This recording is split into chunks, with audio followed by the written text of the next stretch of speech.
Скопјани ќе плаќаат 30 денари поскапо за вода ако водовод ја прифати максималната цена која ја понуди регулаторот. Цената ќе остане речиси иста ако предпријатието ја прифати минималната понуда.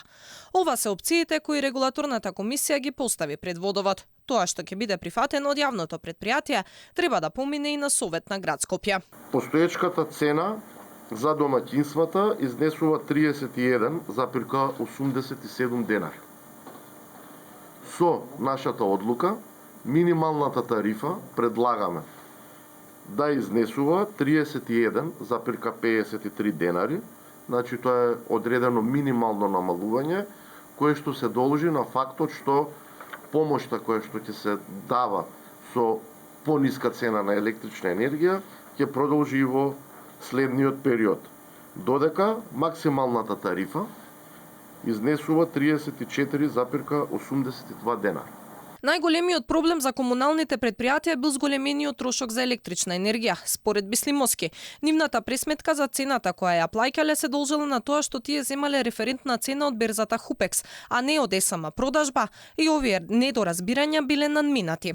Зголемени трошоци до регулаторот пријавиле и од водоводните предпријатија од Охрид, Кочани, Ресен и Дебар, за што се водат постапки. Конкретно, Охридски водовод побарал 70% повисока цена, како што велат, исклучиво поради зголемени трошоци за електрична енергија и ги отфрлија тврдењата дека сакале да ја поскапат водата затоа што имало премногу вработени. Од друга страна, Бислимовски и денеска дециден ќе прифатил само економски трошоци. Не признаваме неоправдани трошоци, признаваме исклучиво економски оправдани трошоци со цел граѓаните да плаќаат за трошоци кои што се мора да ги има секое предпријатие.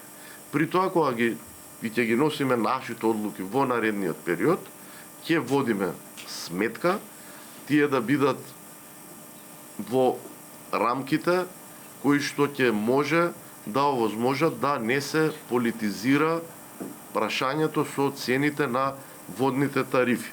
Скопски водовод има 150 дена да донесе одлука која цена ќе ја прифати. Претходно предпријатието демантираше дека побарале зголемување на цената.